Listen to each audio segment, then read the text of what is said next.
Бога праслаўлялі. Кодекс кананічнага права з ксяндзом Дмітрыем Пухальскім.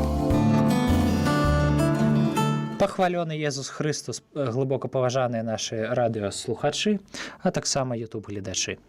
Ну, спадзяюся, што мы вяртаемся ў больш-менш нармальны рытм і што аўторак, пакуль што ў 16 гадзін, можа быць, праз месяц трошку расклад зменіцца, але мы пра гэта паведамім. Будзем з вамі разважаць над кананічным правам разам з, который раз ужо кажу, нашым канцлерам архідыяцэзіяльным, ксяндзом Дмітрыем Пухальскім.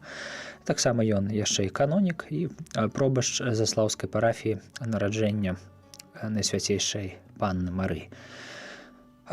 Трошку да нас пытанняў прыходзіць, і мы вельмі цешымся тым, што актыўнасць гледашоў рэзка ўзрасла, асабліва на Ютубе, асабліва апошні выпуск, там ужо амаль 300 праглядаў. Дзякуем вам за тое, што цікавіцеся і дасылайце вашыя пытанні. Можна іх пакідаць таксама і ў каментарыях на Ютубе, калі што. Мы будзем адказваць, старацца.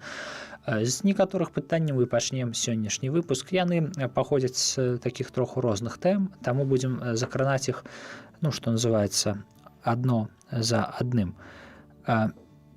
Першае пытанне, і оно такога плану. Значыць, ці абавязаны я хадзіць на катэхізацыю, калі маю асабісты канфлікт з катэхізатаркай з прычыны несупадзення некаторых поглядаў на літургічнае жыццё каталіцкага касцёла. Вось так яно і гучыць. Пахвалёны Езус Христос. Усіх шчыра вітаю. Першае пытанне сапраўды трошкі развесяліла, не тым сэнсе развесяліла, што з-за канфлікту, які адбываецца паміж нашым слухачом альбо ютуб-гледачом і катэхізатаркай, толькі наогул на пытанне, хоць абавязаныя хадзіць на катэхізацыю, спадзяюся, што гэта пытанне задае чалавек дарослы. Ну, ясная справа. Я не думаю, што дзесятка цікавілася б літургічнымі традыцыямі. Я сама думаю, вось. То есть дарослы чалавек, які ходзіць на катэхізацыю, гэта само па сабе вельмі пахвальна. Што першае варта адзначыць, таму дзякуем, што вы ходзіце, што вы цікавіцеся. Іншае пытанне, якая гэта катэхізацыя? Ці гэта з чым яна звязана? Ці яна звязана з падрыхтоўкай да нейкіх сакраментаў, напрыклад, сакраменту сужэнства, альбо нават падрыхтоўкай да сакраменту хросту, то есть калі чалавек яшчэ з'яўляецца катэхумэнам. Вось, ці гэта катэхізацыя, якая звязана, такая, скажем, агульнапарафіяльная катэхізацыя, якая на некаторых парафіях вядзецца, гэта таксама ў пэўным сэнсе мае сваё значэнне. Чаму? Не таму, што чалавек, скажем, які з'яўляецца катэхумэнам, я можа адказаць, ты нічога не ведаеш, сядзі і не задавай пытання. Вось, ну проста, напэўна, чалавек знаходзіцца на розных этапах сваёй дарогі і розна тыпу веды ёсць. Вось, і таксама розныя меркаванні, з чымсьці можа згаджацца, з чымсьці можа не згаджацца. Вось, поэтому, ну, але возьмем такі сярэдні выпадак, вось, калі чалавек проста ходзіць на катэхізацыю парафіяльную, вось, і, ведаеце, рэччу натуральна з'яўляецца з чымсьці не згаджацца. Да, калі, бо ёсць такія справы ў касцёле, якія нават трэця кніга называе ерасью. Ерась называем што?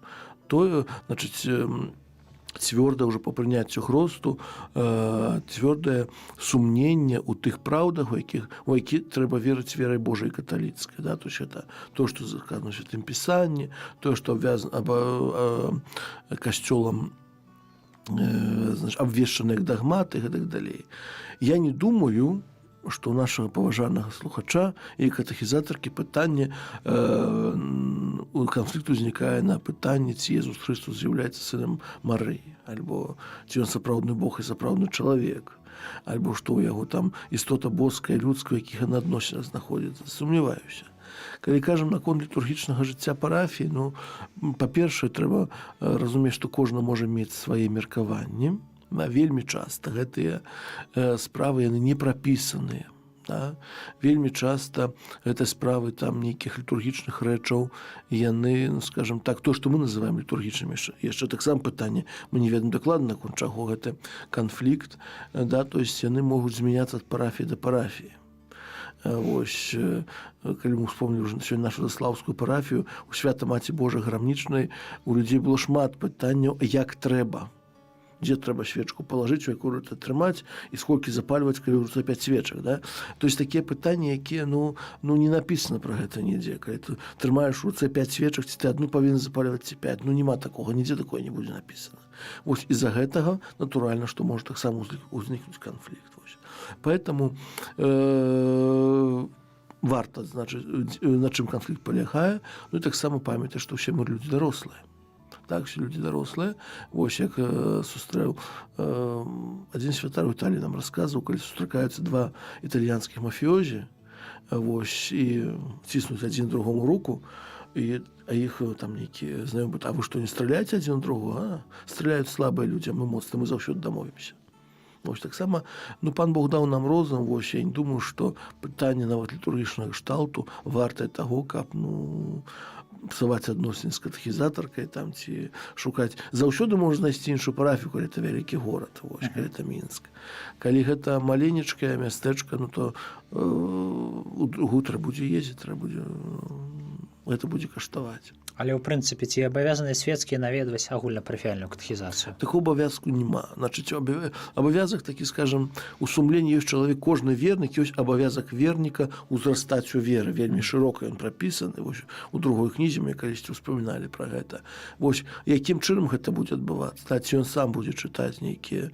Сёння ёсць магчымасці вельмі многа і самому нейкім чынам паглыбляць свае веды.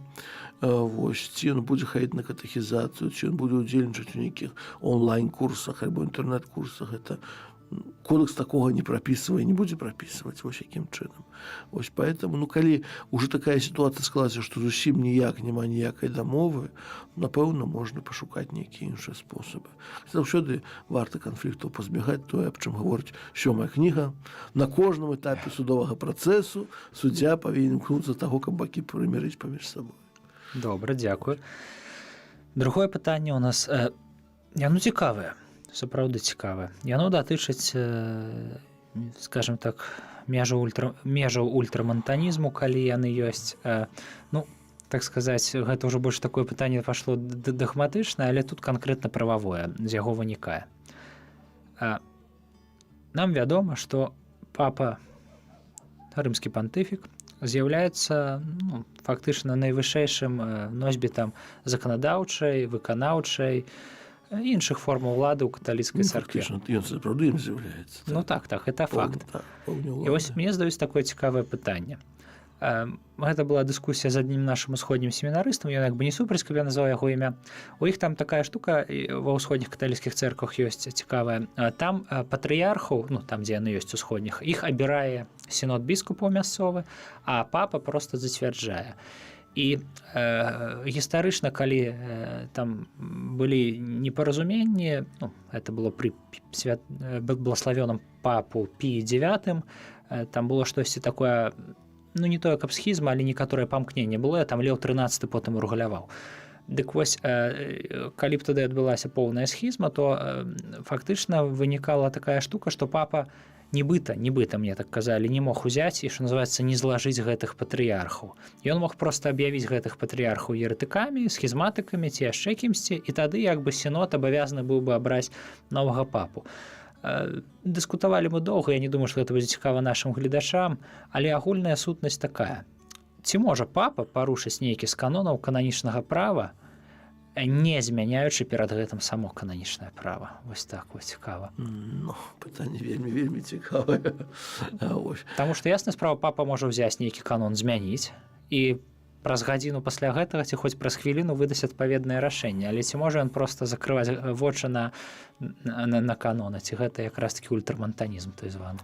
Ведаеце, напэўна, скажем так, мы кажам так, пантыфік мае найвышэйшую уладу ў касцёле, уставу заканадаўчую, уставу судовую, уставу выканаўчую. Напэўна, многія рэчы ён можа зрабіць, але таксама папа з'яўляецца чалавекам, які права пакліканы першы яго выконваць, то, якое яно ёсць. Таму, калі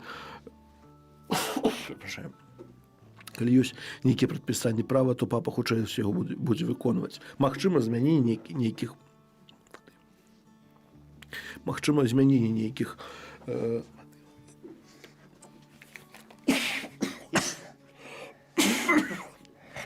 Перапрашаю. Может быть, воды? Так попрошу. Марына, калі не цяжка, нам бы воды.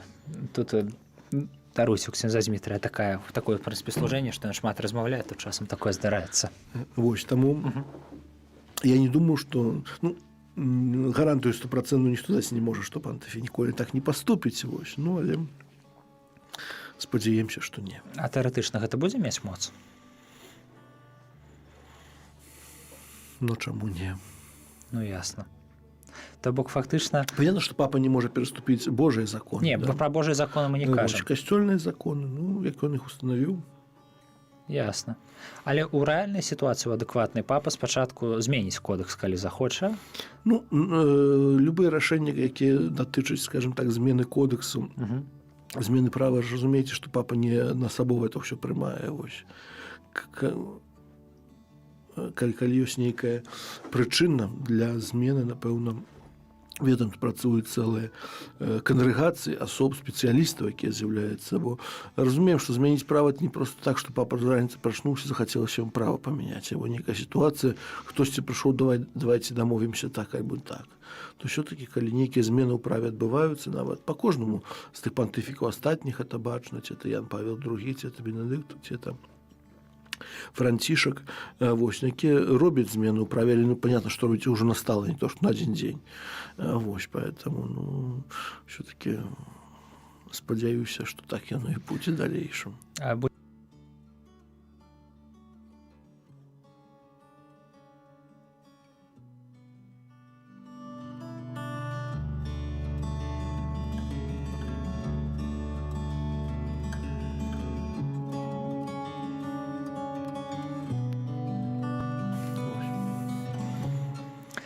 Ну, будзем спадзявацца, гэта пытанне так і будзе такім чыста тэарэтычным. Так, я спадзяюся, што это ў тэорыі, бо...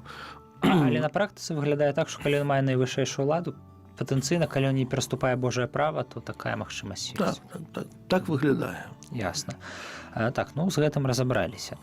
Хаця я кажу так, я такіх нейкіх яскравых прэцэдэнтаў я не ведаю. Дзякуй Богу. Ну, таксама можна задаць сабе пытанне, што будзе з папам, калі ён сам пападзе ў ерась. Гэта вельмі, вельмі важнае пытанне. Оно не з дагматыкі, оно з кананічнага права? Ну, яно і так, і так. Я ведаю проста некалькі гадоў назад на універсітэце ў Італіі была абаронена доктарская праца з гэтага. Ох, клас. Ось. І якія вынікі, высновы? Ну... Перастае быць папам? Перастае. Там вельмі неадназначна, скажем, было. Я на гэту тэму, можа быць, гледашам будзе таксама цікава, чытаў артыкул такі знакаміта, вы ведаеце яго, усе яго ведаюць, дапаможны біскуп з Казахстана, Атаназіус Афанасій Шнайдер, да? І ён там разважаў на прыкладзе папы Ганорыя першага, які увогуле там да 16 стагоддзя ў літургічным годзе згадваўся там як люты еретык. Але я, калі шчыра, так і не цікавіўся, ці ёсць у афіцыйным пераліку папаў. Гэта цікавае пытанне сапраўды, таму што, ну, еретык не можа быць каталіком. Праўда? Так. А папа не можа быць не каталіком. Так.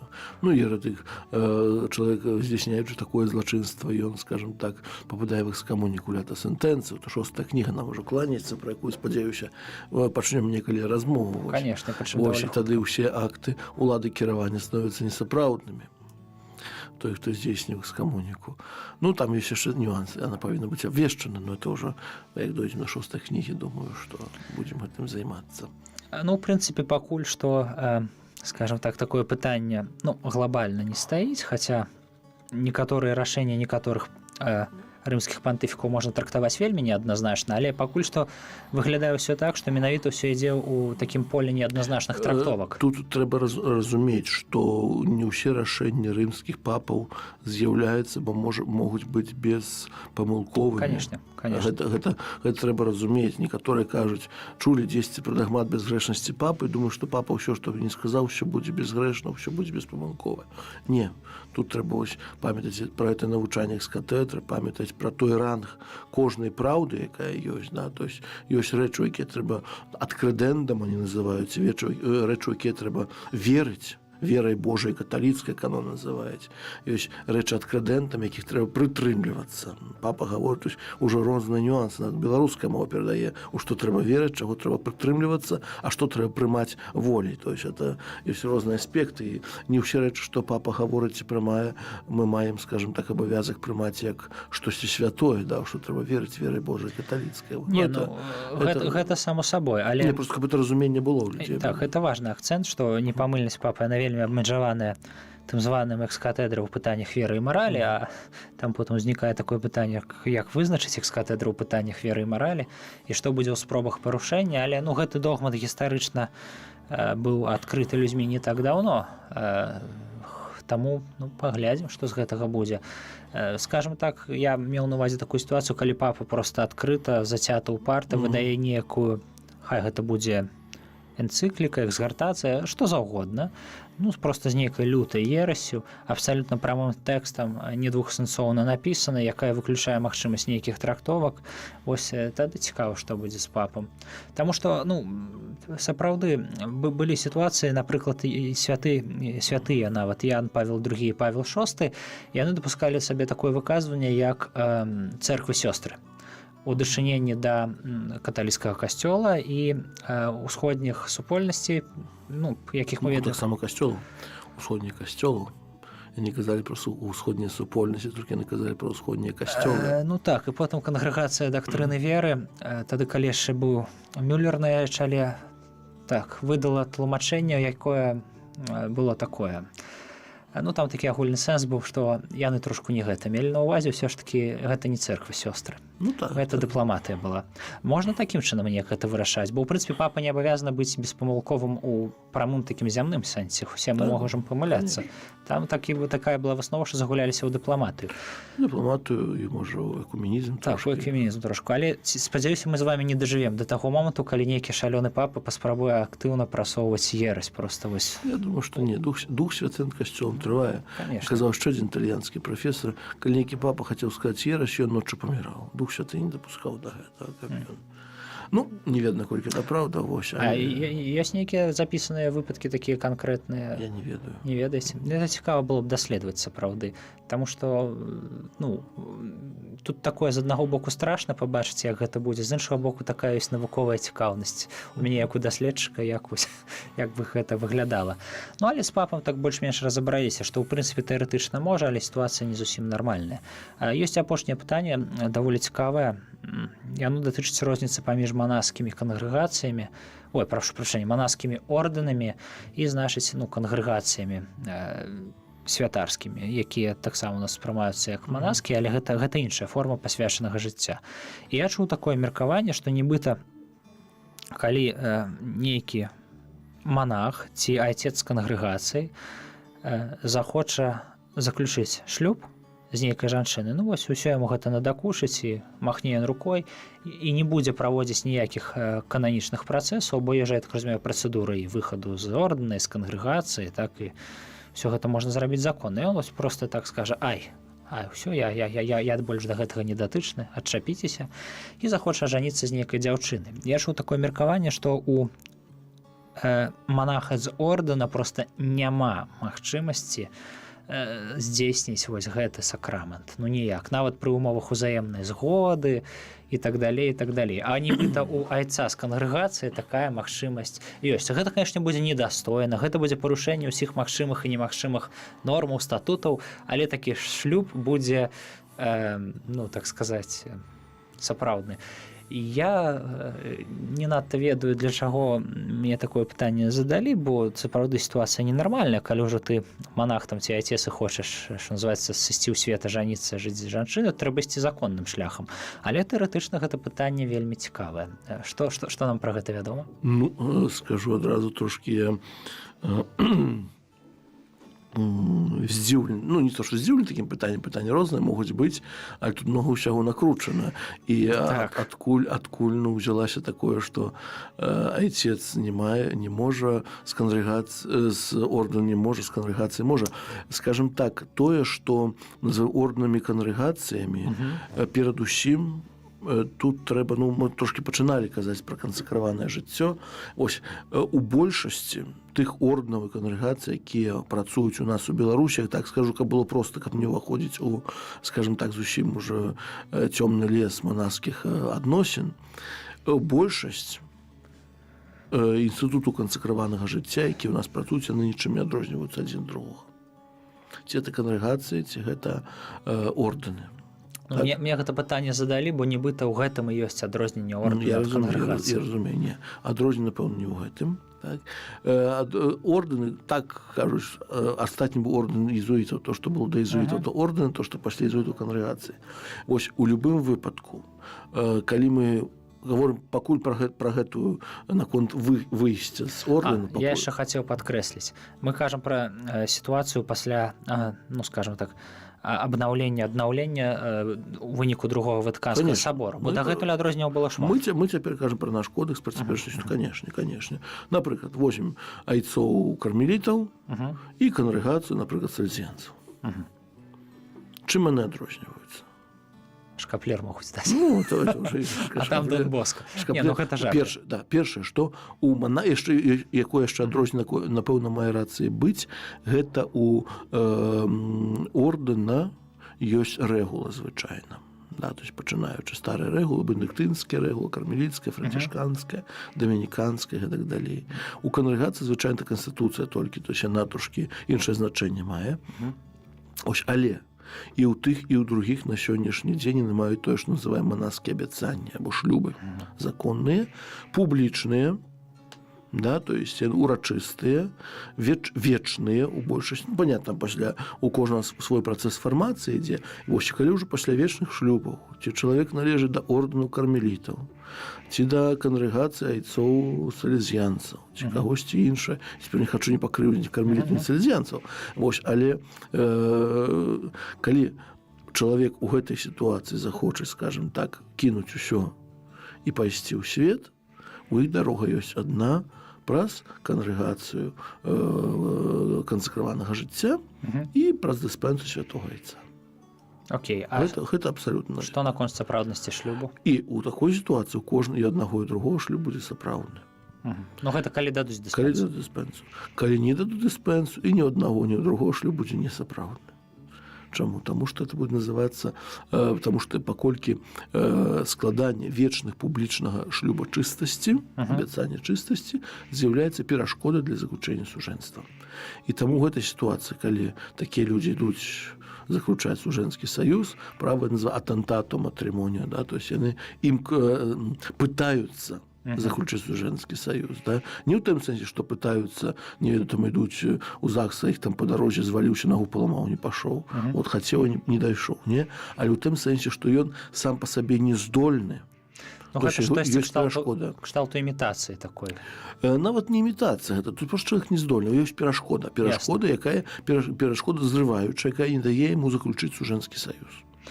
Значыць, нават калі чалавек проста махне, сыдзе з кляштара у горад і будзе там жыць у шматмільённым, у яго не будзе ніколі шлюбу, пакуль гэта пытанне не будзе закрыта. Сакраментальнага шлюбу. Понятно, можна заключыць саюз цывільны, і поэтому права, калі мы зноў да 6-й кнігі, дойдзем да яе, і там атентату, то есть той, хто імкнецца заключыць сужэнства нават толькі цывільнае, да, той, хто мае шлюб чыстасці або сакрамент пасвячэння, вось там таксама пападае ў касцёльнае пакаранне.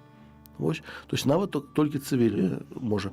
Канешне, на жаль, часамі сітуацыя выглядае так, што чалавек, калі выходзіць з закону, скажем так, не застаючыся з сябрамі, з былымі настаяцелямі і з былымі субратамі, скажем так, калі выходзіць з нейкай вялікай там скандалам ці з чымсьці яшчэ, груба кажучы, яму ўсё роўна можа ён да сакраменту прыступаць. Это балюча, это вельмі балюча. Скажу, вельмі балюча, калі чалавек быў у манаскім інстытуце многа гадоў, пасля аказваецца, што балюча, яму ўсё роўна прыступаць да святой камуніі ці не прыступаць. Это бачна штосьці не то, і, конечно, ніхто не хоча быць суддзямі гэта чалавека, но але неяк это не ў парадку. Да? Вось. І поэтому, кажу, тут адзіная дарога гэта праз кангрэгацыю і кансакраванага жыцця і апостольскую, ну і дыспенсу святога айца.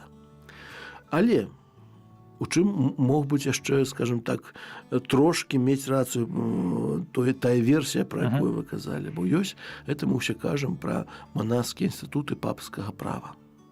Да, то есть якія зацверджаны апостальскай сталіцай, зноў паўтаруся, тых, хто працуюць у Беларусі, у нас такія большасць. Нават не ведаю, калі не ўсе.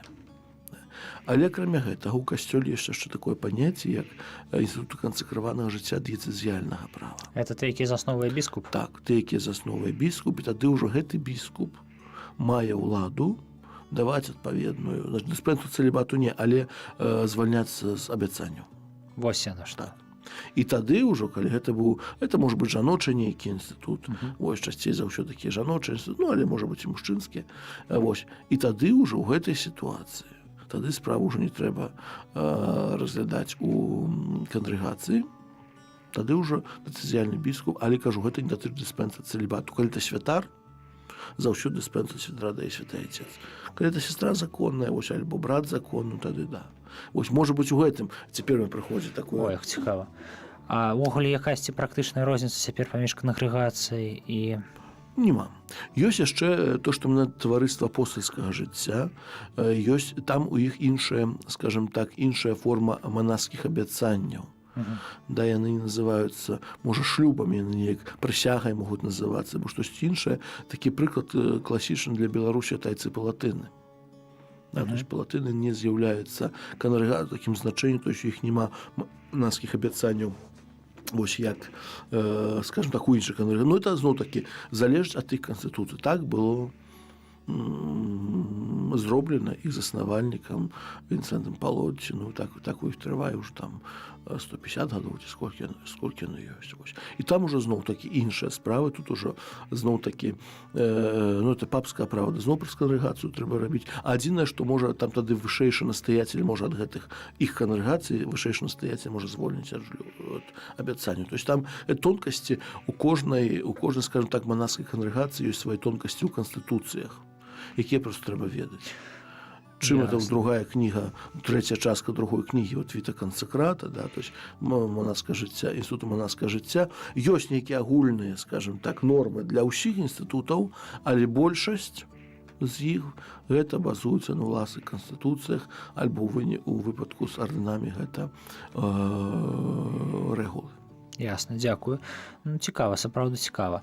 То бок, значна больш адрозненняў паміж кангрэгацыямі і ордэнамі мы бы знайшлі ў адпаведнасці з кодексам 1917 года. Там было намного больш. Ну, таму будзем лічыць такую розніцу ўжо у рэальным кантэксце, ну, троху больш гістарычнай. Яшчэ чуў, што нібыта на містычным узроўні неяк так ордэны яны маюць больш глыбокую, ну, калі можна гэта памерыць, ясна справа. Пытанне, чым меры духоўнасць. Так. Пытанне вельмі. Шкада, што няма духоўнометра, правда? Так. А наконт скандалу, вы трошку закранулі тэму скандалу, і, ну, у нас же, у прынцыпе, ну, я бы не назваў гэта скандалам, але, ну, скажем так, у нас зараз адваканты ў архідыяцэзіі, і, у прынцыпе, гэта ўсё суправаджалася ўсім вядомымі падзеямі, мы іх прыгадваць не будзем, але, ну, так, прыцягнула трошку грамадскай увагі. І пачалі прыгадвацца самыя розныя нюансы, якія былі звязаны з такімі сітуацыямі, калі, ну, на фоне, скажем так, палітычных крызісаў, хаця тут гэта проста супала, таму што і так тады ўж Кандрасевічу было бы 75 гадоў, але такое супадзенне таксама наклала свой адбітак, і пачалі прыгадвацца нейкія гістарычныя сітуацыі, ну, напрыклад, венгерскі крызіс з кардыналам, забуўся яго прозвішча, можаце загугліць, паважаныя слухачы, калі яго таксама вызвалялі ад абавязкаў. Хтосьці прыгадвае гістарычныя гісторыі, дзесяткі самых розных абмеркаванняў. Але зараз у нас пакуль што няма новага мітрапаліта, і, ну, тады ўж Кандрусевіч чалавек такі вельмі паважаны, ганаровы, і, у прынцыпе, ён бы так ніколі ў жыцці не зрабіў, гэта адназначна, але ёсць гістарычныя прэцэдэнты, іх калі-нікалі прыгадваюць, што, прабачце, мітрапаліт адмаўляўся, ну, там ці біскуп нейкі дыяцэзіяльны адмаўляўся сысці з пасады. І вось як такое вырашыць, таму што, ну, гэта выходзіць як акт схізмы, і што тады будзе адбывацца з парафіямі, са структурамі, як на гэта можна паўплываць. Зноў-такі падкрэслю, сітуацыя чыста тэарэтычная. У нас, нягледзячы на тое, што былы мітрапаліт вельмі публічна актыўны, гэта вельмі добра, ён усё ж такі, да юра ніякай улады не мае. І вось проста прыгадвалі людзі такія гісторыі, мне ажно цікава стала самому, як вось гэта до схізмы то ўж далёка дайсці. Скажем так. І схізма мае на ўвазе не на ўзроўні непрыняцця папства, а на ўзроўні ардынарнага падпарадкавання. Так. Па-першае, калі мы кажам, што сітуацыя з мітрапалітам, і ў іншай сітуацыі ёсць некалькі спосабаў, калі чалавек пакідае сваю пасаду. То есть самае першае гэта, самая простая, идет человек в отставку по досягненні, як біскуп 75-гадовага ўзросту. Вось у нас гэта і адбылося, гэта адбылося, ён просіць святога айца, святы айцец, разважыўшы ўсе за і супраць, прыняў сваё рашэнне. Так сталася. Вось мы ўсе это прынялі і жывём далей, чакаем нового мітрапаліта. Вось іншая сітуацыя можа быць, што скажем, біскуп, якому споўніць 75, бо права не забавязвае яго, а настойліва рэкамендуе. Біскуп, конечно, можа сказаць, што рэкамендацыя ставім рэкамендацыі, я нічого рабіць не буду. Перапрашаю, што перапыняю вас, але такія аргументы падчас гэтых бясконцых дыскусій, якія адбываюцца на розных інтэрнэт-пляцоўках, таксама чыталіся, што нібыта навошта яму сыходзіць, калі гэта ўсяго толькі рэкамендацыя. Настойлівая рэкамендацыя, але ўсё ж такі рэкамендацыя. Тут трэба разумець, што мітрапаліт не аднойчы падкрэсліў, кажа, я солдат. Я солдат. Не, мы не пра мітрапаліта. Я разумею, але і так проста у святары, калі яны прымаюць сакрамент пасвячэння, яны абяцаюць пашану і паслухмянасць свайму дыцэзіяльнаму біскупу, бо ўжо калі становіцца чалавек біскупам, прысягае пашану і паслухмянасць папе. Як бы там не было. Вось, канешне, усякае ў галаву можа чалавеку прыйсці. Вось, особенно не молодому человеку, вось, у голове всякое может статься. Конечно. Вось, и поэтому, он может, скажем так, забыться, альбо не написать эту просьбу об отставце. Для этого еще апостольская нунциатура, якая про это нагадае эксцеленции. Вось, калі будзе ситуация, что и далее, біскуп, скажем так, не піша просьбу об отставце, есть наступный момент, який называется, гэта посады, он может быть позбавлены.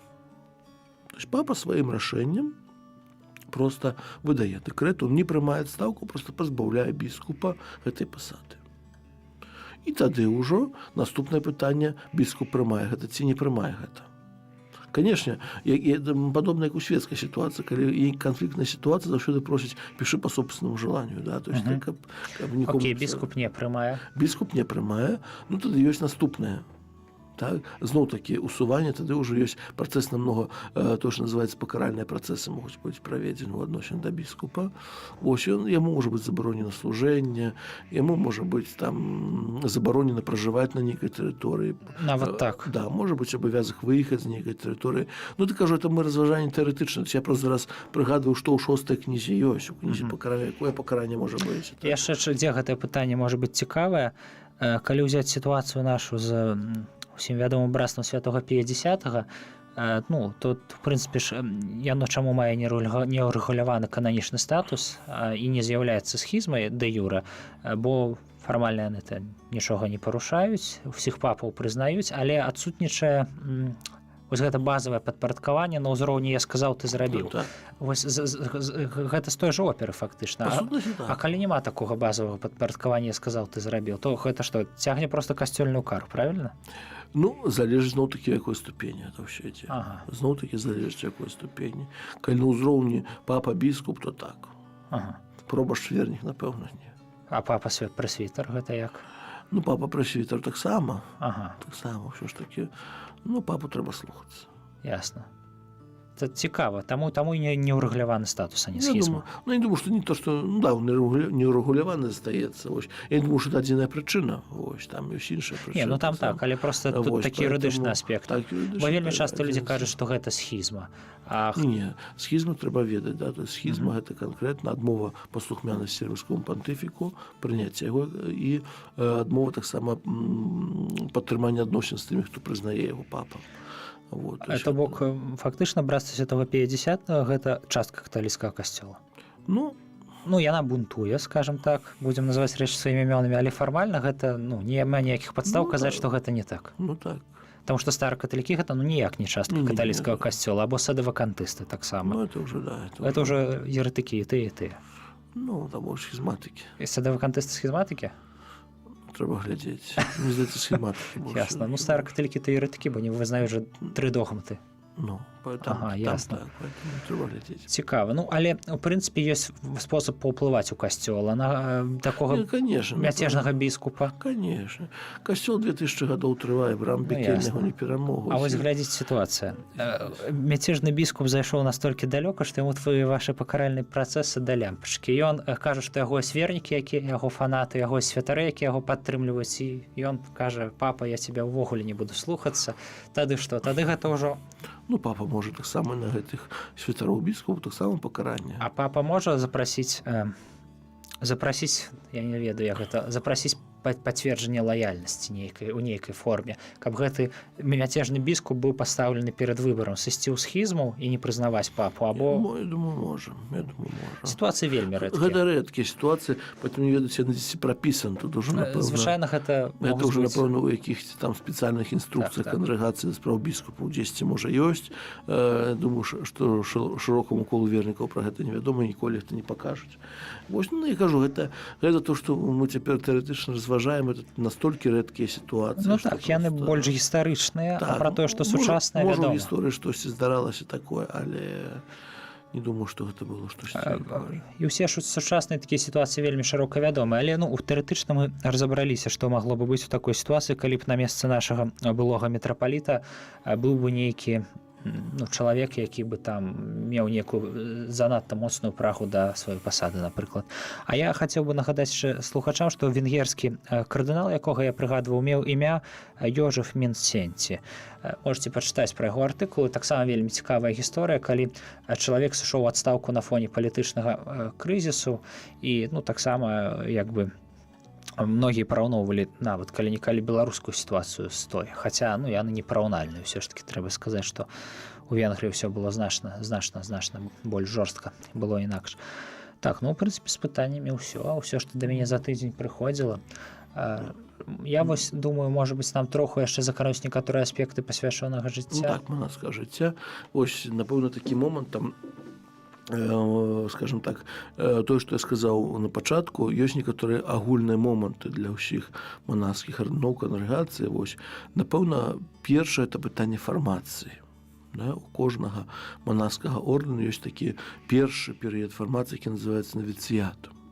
Прычым гэта справа настолькі паважная, может, што ёсць такое паняцце, як сапраўднасць навіцыята. То есть это звычайна год альбо 2 в залежнасці ад ордэнаў, дзе кандыдат просто павінен знаходзіцца ў пэўным месцы, то есть прыглядацца жыццю інстытута, там рабіць нейкія справы, вучыць, і калі ён там нават некалькі дзён не пабудзе, в залежнасці зноў-такі ад канстытуцыі, то навіцыят будзе несапраўдным. То есть зноў па-новаму трэба праходзіць навіцыят. Ці пазначаецца неяк навіцыят? Я нават не так скажу. Ці ёсць нейкая стадыя да навіцыяту? Бо вельмі часта хтосьці там прыязджае да якіх-небудзь бенедыкцынцаў, жыве за імі 3 месяцы і з'язджае. Ён быў у навіцыяце ці не? Не. Навіцыят штосьці намнога больш паважнае. Даволі часта перад навіцыятам ёсць такое паняцце, як пастулат, альбо там называецца, як па-іншаму можа называцца, нейкі час, калі чалавек зусім прыглядаецца, ён толькі прыехаў з чамаданчыкам, не ведаю, чаго ён сюды прыехаў, хоча пажыць, паглядзець. Калі ласка.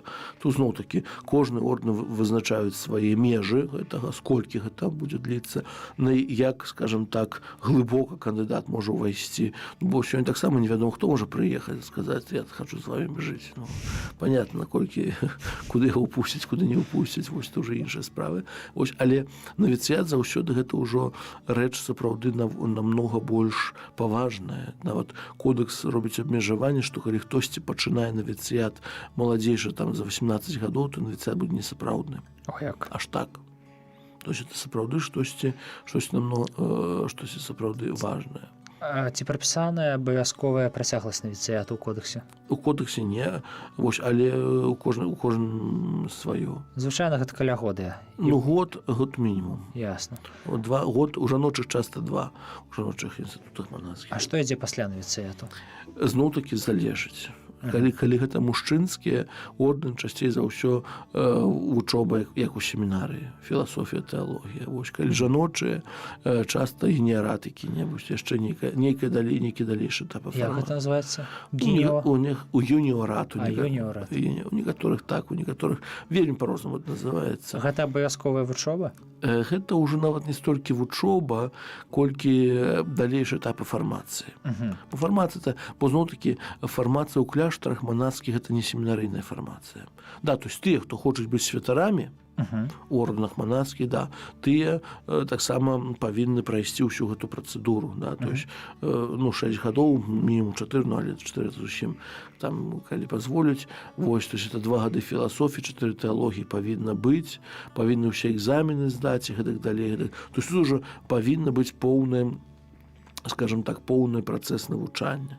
Але можа быць сітуацыя, калі чалавек, знаходзячыся ў законе, нават мужчына, не хоча быць святаром, альбо не можа, альбо не будзе, альбо гэта такі ордэн, там святароў вельмі мала, напрыклад, ордэн, які ось недавно было... Боніфратра? Напрыклад, пра боніфратраў, так? Альбо, да, то есть это ордэн, які не займаецца, у іх не з'яўляецца ордэнам клерыкальным, да, то есть што не, як бы іх асноўнай функцыяй не з'яўляецца выкананне святарскіх абавязкаў, то яны займаюцца медычнымі справамі, як медбраты працуюць часта.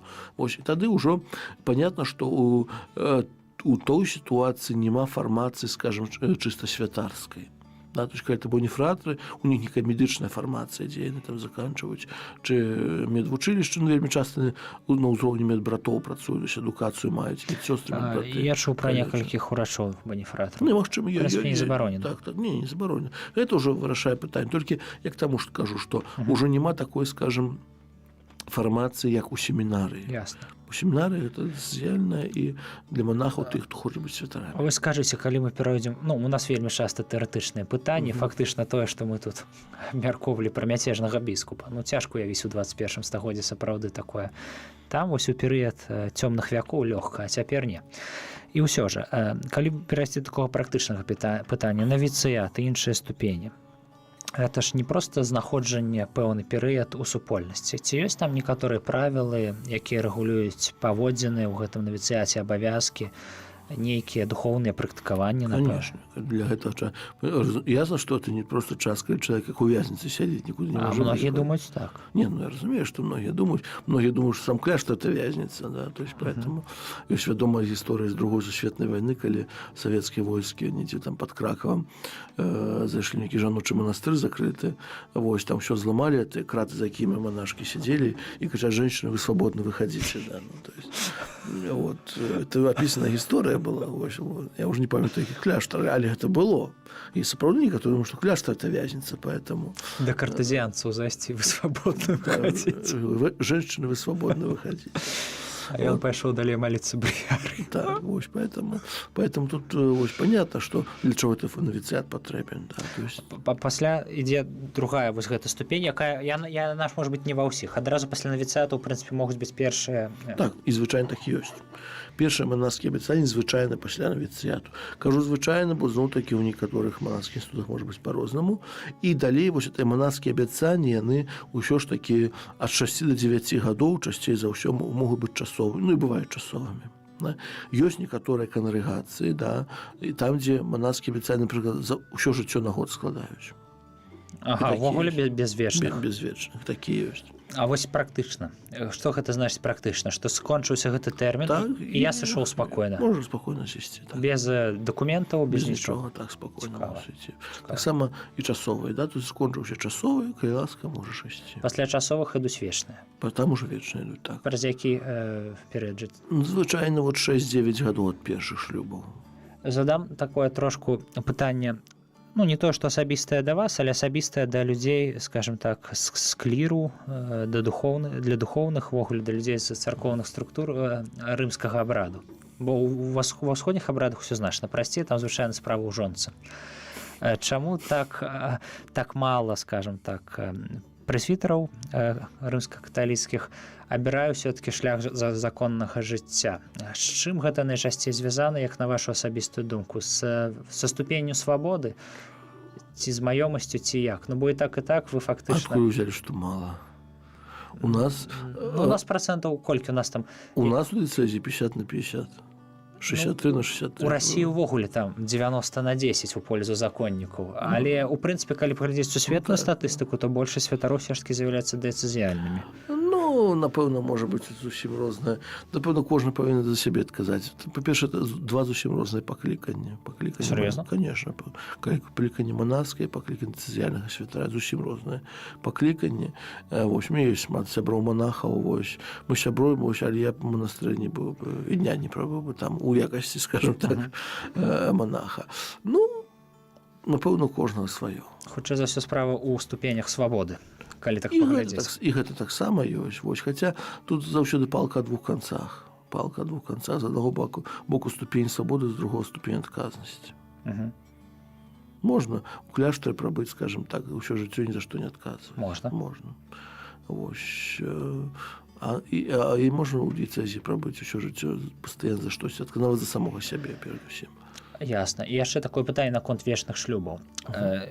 У нас былі сітуацыі, ну, проста на тэрыторыі нашых дыяцэзій беларускіх, калі людзі выходзілі з манаскіх інстытутаў або з кангрэгацый, і ўсе чакалі ўжо таго моманту, калі ў іх народзяцца дзеці і жонкі, ну, в сэнсе народзяцца дзеці, бо з'явілася жонка, а не.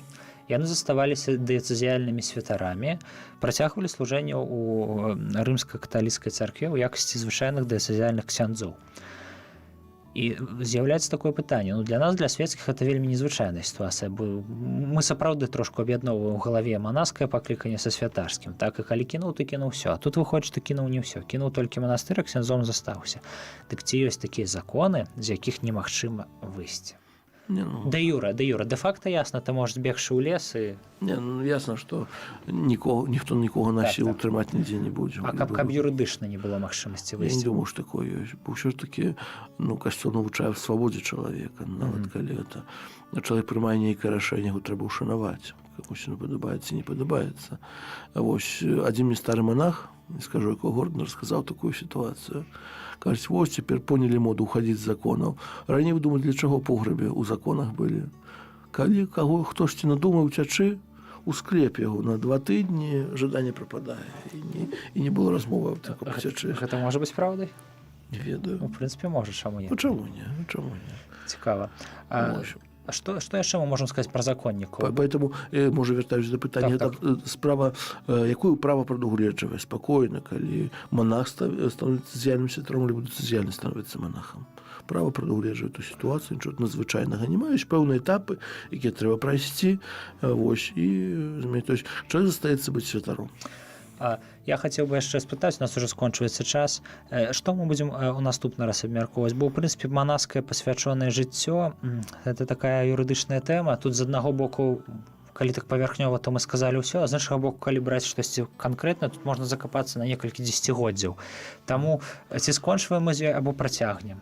Ну, сёння былі просьбы, каб пачаць 6-ю кнігу. Да, людзі хочуць, народ, людзі, нашыя гледачы, яны хочуць 6-ю кнігу, касцёльнае пакаранне. Гэта... Будзем пачынаць пакаранне. Так. Караць трошкі. Будзем караць, бо ніхто не карае. Ведаеце, касцёл увесь час такі канцэнтруецца на міласэрнасці, на павазе, на любові, і гэта вельмі важна, канешне, але мы забыліся пра старую добрую інквізіцыю, пра старыя добрыя экскамунікі. Інквізіцыя не толькі. Ну так, пакаранне, што там яшчэ, інтэрдыкты, ўсё гэта будзем абмяркоўваць. Цэнзуры, іншае папраўленчае пакаранне, розныя пакаранні. Выдатна. Ну тады анансуем на наступны раз 6-ю кнігу. 6-я кніга. Ну, гэта даволі цікава. І таксама будзем абмяркоўваць, хто гэтыя пакаранні выносіць, ці толькі суд, ці не суд. О, гэта будзе класна. Так, ёсць некалькі. Ну, дзякую. Ну, сёння у нас такое выйшла спалучэнне адказаў на пытанні. Можа, яшчэ пытанні будуць заўсёды будзем адказваць. Так, вельмі тэарэтычнае пытанне. Гэта адзін, можа быць, будзе з самых дзіўных выпускаў, але ну, што людзі пытаюць, то і задаем. І вы таксама можете здаць сваё вельмі дзіўнае пытанне. Паверце, ні з чаго смяцца не будзе. Дзіўнае пытанне бывае, але некаторыя прымушаюць падумаць трошкі. Так. І ну тады 6-я кніга будзе анансаваная. Калі калі у вас ёсць нейкія пытанні па 6-й кнізе, то Що ж ніхто не ведае. гэта будзе бомба. Я просто прашчуваю шмат тысячныя прагляды, ну або шмат соценныя дакладна. Дзякую шчыра, глыбока паважаныя слухачы на радыё Марыя, а таксама глыбока паважаныя гледачы на Ютубе. Ну, заставайцеся з Богом. З Богом.